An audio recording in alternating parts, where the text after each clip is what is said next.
Russia-Ukraine war news. China won't supply weapons to Russia, as Xi Jinping promised. Zelensky died.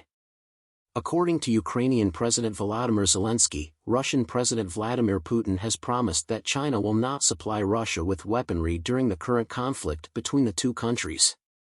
The leader of China and I had a conversation over the phone. A resounding no from him over arms sales to Russia. Zelensky spoke with President Joe Biden during Thursday's press conference at the Group of Seven summit in Italy and remarked, "We shall see," without specifying when the conversation had occurred. "I have his word," he said. Despite Russia's full-scale invasion of Ukraine, Beijing and Moscow have remained close. In February 2022, just days before the conflict broke out, the two capitals announced a no-limits cooperation. Despite claims to the contrary, China has remained silent on the invasion of the Eastern European country by Russian President Vladimir Putin and has remained neutral in the conflict. Adding to Zelensky's remarks, Biden clarified that China is actually assisting Russia since it possesses the technology and capability to manufacture weapons. Rather than giving them directly, China was supplying Russia with satellite imagery to aid Putin's troops in the fight, the U.S. told its allies in April.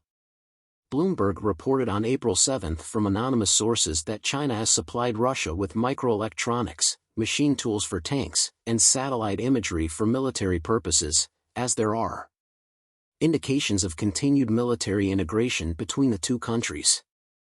There will be severe implications for Chinese corporations backing Moscow's war against Ukraine, U.S. Treasury Secretary Janet Yellen warned Vice Premier He Lifeng during her visit to China in early April. The Treasury Department made a statement on its website stating that Secretary Yellen stressed the importance of corporations, particularly those in the PRC, not providing material support to Russia's conflict against Ukraine and the serious penalties that would follow if they did. The head of the Chinese Communist Party's Foreign Affairs Commission and Foreign Minister Wang Yi informed his Ukrainian counterpart Dmytro Kuleba in February that Russia is not receiving weapons from Beijing. According to Wang, China's stance on the conflict is as follows: adheres to the political solution of hotspot issues, insists on fostering peace and discussions, does not add fuel to the fire, does not take advantage of opportunities, and does not export lethal weapons to conflict areas or conflict parties.